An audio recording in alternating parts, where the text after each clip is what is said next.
అండి MH మిషన్లోన 3D flower design అనేది ఎలా చేసుకోవాలో ఒకసారి అయితే చూద్దాము. క్లారిటీగా చెప్తాను. ఇలా మనం నార్మల్గా బీడ్స్ తోటి అన్ని ఇండివిజువల్ ఫ్లవర్స్ వేసుకున్నాక క్లాత్ ఇలా కట్ చేసి వెనక ఫెవికల్ గమ్ పూసేసి తర్వాత ఎక్స్ట్రా క్లాత్ అంతా సోల్డరింగ్ ఇలా చేసుకోవాలన్నమాట.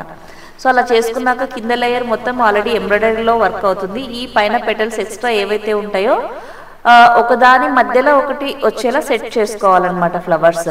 అలా ఒక 2 లేయర్స్ 3 లేయర్స్ 1 by 1 అనేది పైన మనం సెట్ చేసుకోవాలి.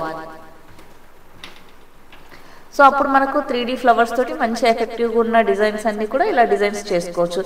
ఇది టోటల్గా అయిపోయిన తర్వాత కింద నుంచి కట్ చేసి కిందిది కూడా ఫెవికల్ బ్యాక్ సైడ్ పెట్టేసి మనం ఇంకా వేరే దానికి కూడా పెట్టుకోవచ్చు. లేదు ఆల్రెడీ డిజైన్లోనే ఇలా ఉంది అంటే డైరెక్ట్గా కూడా ఇలా కూడా వేసేసుకోవచ్చు అనమాట. సో ఇది గమ్ పెట్టాలి లేదా స్టిక్కర్ దారంతో అయినా కుట్టుకోవాలన్నమాట. గమ్తో అంటించి ఆరిన తర్వాత దారంతో కుట్టుకుంటే ఇంకా బెటర్, కుట్టుకోవడానికి ఈజీగా ఉంటుంది ఆరిన తర్వాత. సో ఇలా 3D ఫ్లవర్స్ చాలా లుక్ ఉంటుంది అనమాట. Thank you for watching. మరిన్ని ఇలాంటి వీడియోస్ చూడడానికి సిరి గణేష్ ఎంబ్రాయిడరీ ఛానల్ని సబ్స్క్రైబ్ చేసుకోండి.